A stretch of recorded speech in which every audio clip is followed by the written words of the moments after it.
Hi friends, हम लोग आज बात करेंगे फुली ऑटोमेटिक वॉशिंग मशीन में साउंड की, नॉइज की। बहुत कॉमन सी बात है और पूरा इंडेक्स जो हमारे सामने है, हम इसी सिस्टम से इसी स्टेप्स में बात करेंगे। अब हमिंग नॉइज हो सकती है, मोटर की नॉइज हो सकती है, पल्सेटर के रोटेशन की नॉइज हो सकती है, वाइब्रेशंस बहुत ज्यादा हो सकते हैं। टब का रोटेशन है तो उसमें नॉइज हो सकती है। पल्सेटर के रोटेशन में पल्सेटर के नीचे कोई सामान आ गया है, कोई सिक्का आ गया है, उसकी नॉइज हो सकती है। और रैटलिंग, टकराने की आवाज हो सकती है। तो सवाल बहुत इंपॉर्टेंट होते हैं आपके, जो आप कस्टमर से पूछते हैं। तो हम पहला सवाल ये पूछते हैं कि सर, किस कंडीशन में नॉइज आ रही है? वॉशिंग में आ रही है या स्पिन में, रिंस में आवाज आ रही है, ताकि हम अंडरस्टैंड कर सके कि हमें कहाँ पे जाके टच करना है।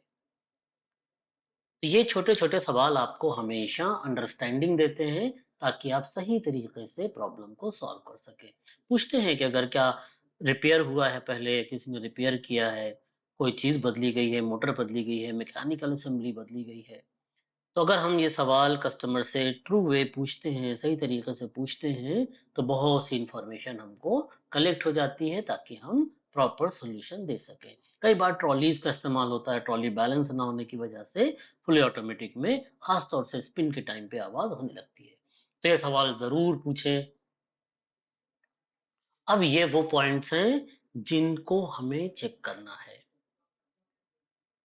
इसमें बॉडी असेंबली लूज हो सकती है, मोटर की mounting, mechanical assembly, belt tension, voltage का भी थोड़ा फर्क पड़ता है। नॉइज के ऊपर हाई वोल्टेज होता है तो नॉइज थोड़ा बढ़ जाती है। पल्सेटर की रबिंग, फॉरेन मटेरियल कोई आ गया है पल्सेटर के नीचे, लूज या डैमेज पल्सेटर है। सस्पेंशन रॉड बहुत इंपॉर्टेंट होते हैं दोस्तों। एक बैलेंसिंग और एक सस्पेंशन रॉड्स, जिस पर हमारा टब बेस रहता है, उसके स्प्रिंग्स खराब हो गए हैं, रॉड प्रॉपरली फिट नहीं है। तो कस्टमर एजुकेशन भी इंपॉर्टेंट होती है, खासतौर से कपड़ों को किस तरह से मशीन में डालना है। तब हमारे इलेक्ट्रिकल में कैपेसिटर या मोटर की साउंड हो सकती है। मैकेनिकल में मैक्सिमम साउंड्स मैकेनिकल की ही होती है। तो इसमें belt tension, mechanical assembly, motor mounting, body assembly, wash motor की जैमिंग, पल्सेटर की रबिंग, सस्पेंशन रॉड्स का सही ना होना, माउंटिंग्स का सही ना होना, ये सारी चीजें हो सकती हैं। आपको इसलिए बता रहे हैं कि आपको इन्हीं को जाके चेक करना है। अगर हम लोग कपड़ों की प्रॉपर लोडिंग नहीं कर रहे हैं, बहुत ओवरलोड कर रहे हैं, या ऐसे गुथल के कपड़े डाल देते हैं, तो भी हमारी नॉइज का लेवल बढ़ जाता है। वोल्टेज भी हमारी मशीन के लिए बहुत इंपॉर्टेंट होता है। तो यहाँ पे हमने आपको पूरी सीरीज दी हुई है कि आप स्टेप बाय स्टेप एक एक चीज चेक कर सकते हैं। मोटर की माउंटिंग को देखकर, मैकेनिकल असेंबली, बेल्ट से related information, motor capacitor, wash motor, pulsator. तो जहां पे भी आप, क्योंकि अगर आप सिस्टमेटिक वे में चलेंगे तो प्रॉब्लम जल्दी और आसानी से मिल जाएगी। तो जैसे ही प्रॉब्लम मिल जाती है, आप उसका सोल्यूशन दे सकते हैं। आपके पास बहुत से प्रॉपर टूल्स होना चाहिए जो यूज होने वाले हैं। अनयूज्ड टूल्स को, जो महीनों से इस्तेमाल नहीं हुआ है, सिर्फ आपके बैग का बोझ बढ़ा रहा है, ऐसे टूल्स को अपने पास मत रखिए। साफ सुथरे अच्छे टूल्स होंगे तो जब आप इनको कस्टमर के सामने निकालेंगे, तो कस्टमर को भी थोड़ा बेटर फील होगा। तो प्रॉपर टूल्स अपने पास रखिए। जब भी हम जाते हैं, नॉइज़ की प्रॉब्लम है, तो हमको सारे नट बोल्ट्स प्रॉपर वे में चेक करना चाहिए, खास तौर से बॉडी असेंबली के। अगर आपको कुछ नट्स बोल्ट लूज मिलते हैं, अगर आपका नट जो है वो, स्क्रू जो है वो लूज हो गया है, तो आप उसकी जगह थोड़ा बड़ा स्क्रू लगाइए। उसकी में फाइबर का वॉशर दीजिए। तो बहुत बार स्क्रू लूज होके कर करके आवाज आपको वहां पे सुनाएंगे।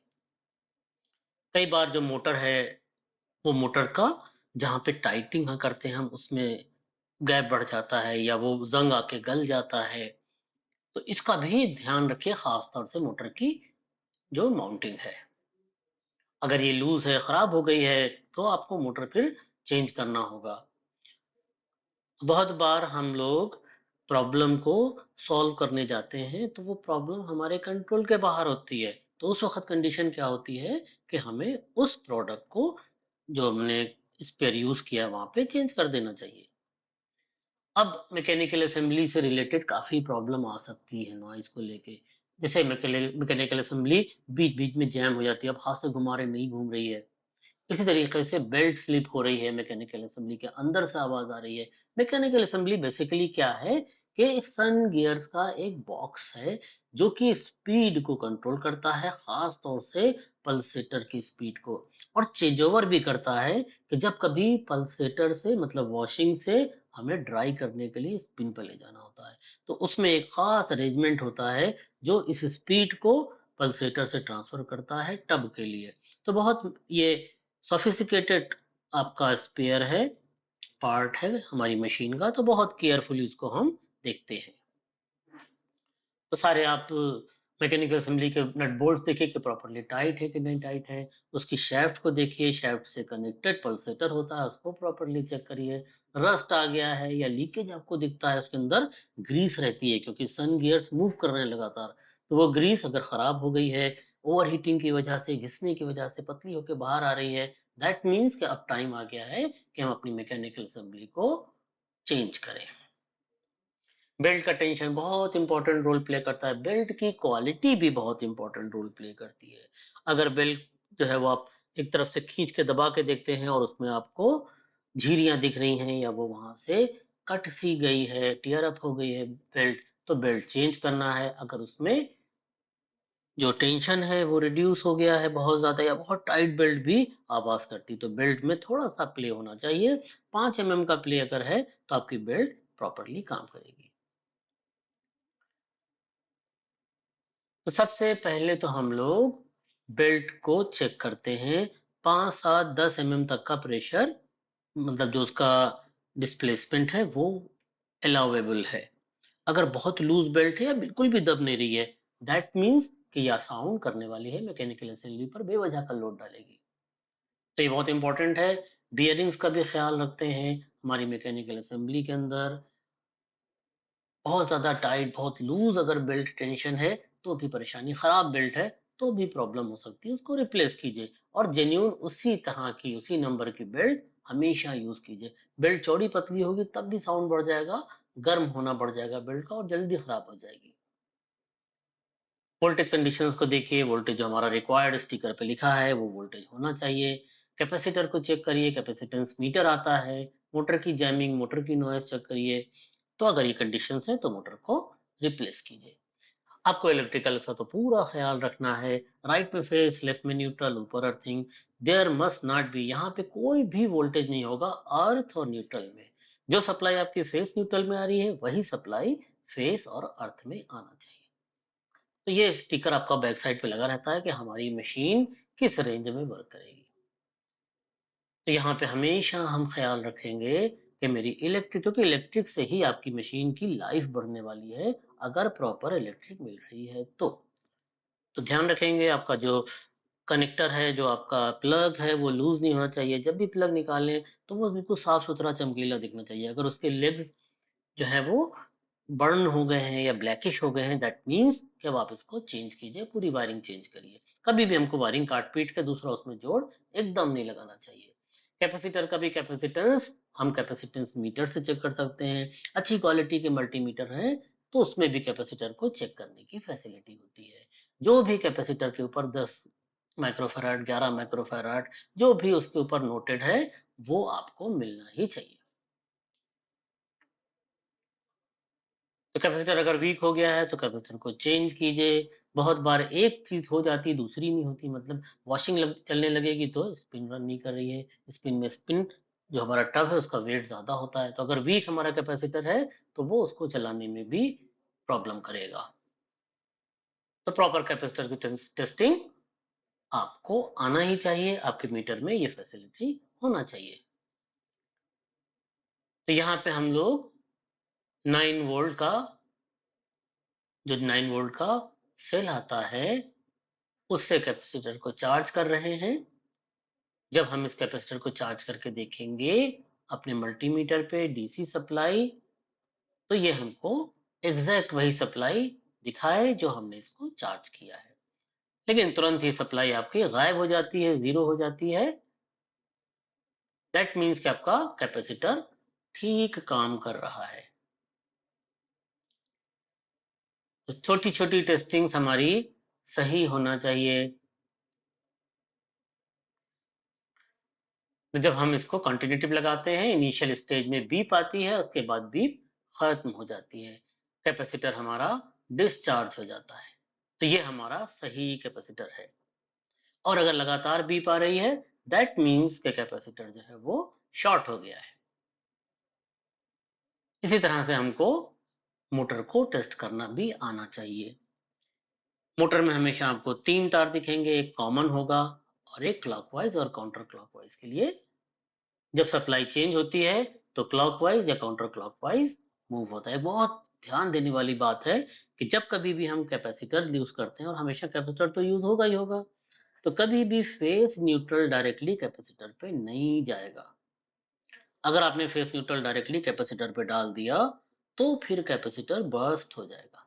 तो हमेशा ध्यान रखते हैं वायरिंग में, और इसको आप आसानी से चेक कर सकते हैं। इसी तरह से कोई फॉरेन मटेरियल अगर आपके पल्सेटर में आ गया है, टूट गया है, पल्सेटर क्रैक हो गया है, उसका जो ये नट है ये प्लेन हो गया है, इसमें स्लिप कर रहा है पल्सेटर, तो ये सारी चीजें जो है वो हमारे वॉशिंग मशीन में साउंड को इंक्रीज करेंगी। तो हमको प्रॉपरली देखना चाहिए। कोई कॉइन, कोई ऐसी, अक्सर क्या होता है पिने टूट के अंदर फंस जाती हैं, वो कई बार अगर बाहर होती हैं तो उनका कोई पोर्शन बाहर निकला है तो कपड़ों को भी फाड़ती हैं और साउंड भी करती हैं। तो जब कभी भी हम पल्सेटर खोल के देखें और वहां पे हमको सिक्के या पिने या क्लिप्स या ऑल पिन्स वहां पे मिल रही हैं, सेफ्टी पिन्स वहां मिल रही हैं, तो कस्टमर को हमेशा सजेस्ट करना चाहिए कि जब कभी भी आप कपड़े डालें तो इनकी जेबों को देख लें। अगर कोई लूज है हुक या कोई चीज तो उसको टाइट कर दें या निकाल दें, नहीं तो वो अननेसेसरी फंसेगी। और कपड़ों को जिप लगा के बटन बंद करके उल्टा करके डालेंगे तो कपड़े ज्यादा अच्छे साफ होंगे, उनके कलर्स, उनकी सिलाइयां, उनके बटन मेंटेन रहने वाले हैं। सस्पेंशन भी बहुत इंपॉर्टेंट है दोस्तों। सस्पेंशन पे जो प्लास्टिक के कवर्स रहते हैं सस्पेंशन पे स्प्रिंग के ऊपर, वो ऊपर नीचे मूव होते हैं। तो यहाँ पे बिल्कुल क्लीन क्लियर होना चाहिए रॉड जिस पर वो मूव करते हैं। अगर नहीं है तो इसको ऊपर खिसका के और महीन वाले 400 नंबर के रेगमाल से इसको क्लीन कीजिए। और यहाँ पे दोस्तों व्हाइट ग्रीस का इस्तेमाल करते हैं। तो कई बार क्या होता है ये अटक जाते हैं, फंस जाते हैं, एक साइड पे टब हमारा झुक जाता है तो साउंड का लेवल भी बढ़ जाता है। तो हम टब को ऊपर से हाथ से प्रेस करेंगे, पूरा टब उछल के ऊपर आना चाहिए। या पानी भरेंगे तो टब स्मूथली नीचे जाना चाहिए। अगर अटक अटक के टब नीचे जा रहा है, एक तरफ ज्यादा है एक तरफ कम, दैट मीन्स कि जो कप्स हैं हमारे जो स्प्रिंग के ऊपर लगे हैं सस्पेंशन रॉड्स में, उनके बीच में गंदगी आ गई है। और अगर सस्पेंशन खराब हो गए, स्प्रिंग खराब हो गए हैं, तो हमें उसको चेंज करना चाहिए। देखिए ये सामने आपको कप्स दिख रहे हैं जो लगातार मूव करते रहते हैं। स्प्रिंग अप डाउन होता है तो ये कप्स भी मूव करते हैं। ये कप्स और इस रॉड के बीच में हमको व्हाइट ग्रीस का इस्तेमाल करना चाहिए। इसी तरह से अगर कॉर्नर्स टूट गए हैं तो भी आपकी साउंड बढ़ जाती है। स्प्रिंग खराब हो गया है, जंग आ गया है, तो भी साउंड बढ़ जाती है। और हम लोग चारों सस्पेंशन एक साथ चेंज करते हैं। आगे और पीछे के कलर डिफरेंट होते हैं, तो जब निकालते हैं तो कलर का अंदाजा कर लेते हैं। पिंक होगा, ग्रे होगा, या ब्लैक होगा, ब्लू होगा, तो जो भी कलर्स हमारे वहां पे यूज हुए हैं उसी तरह के सस्पेंशन हम यूज करेंगे। और चारों अगर चेंज करना है तो एक साथ चेंज करेंगे। तो कस्टमर को वोल्टेज से रिलेटेड इंफॉर्मेशन, अगर वोल्टेज बहुत ज़्यादा आता है, कम आता है, तो आप स्टेबलाइजर रेफर कर सकते हैं। कस्टमर को एजुकेट करना चाहिए कि वॉशिंग मशीन में लोड को बैलेंस करके डालें। दीवारों से, साइड से, बैक से 15 सेंटीमीटर का गैप होना चाहिए। कुछ आवाज़ें तो नॉर्मल होती हैं, कस्टमर को बताएंगे कि देखिए इतनी आवाज़ तो हमारा स्पिन में खास तौर से करेगा, कपड़े बैलेंस करके डालेंगे तो ये आवाज़ कम हो जाएगी। और कभी ज़्यादा आवाज़ होने लगती है तो आप मशीन को रोक करके जब डोर खोलेंगे तो ऑटोमेटिकली मशीन रुक जाती है, तो कपड़ों को बैलेंस कर सकते हैं। तो थैंक्स दोस्तों, हम लोग आसानी से नॉइज़ की प्रॉब्लम को सॉल्व कर सकते हैं। Thank you very much.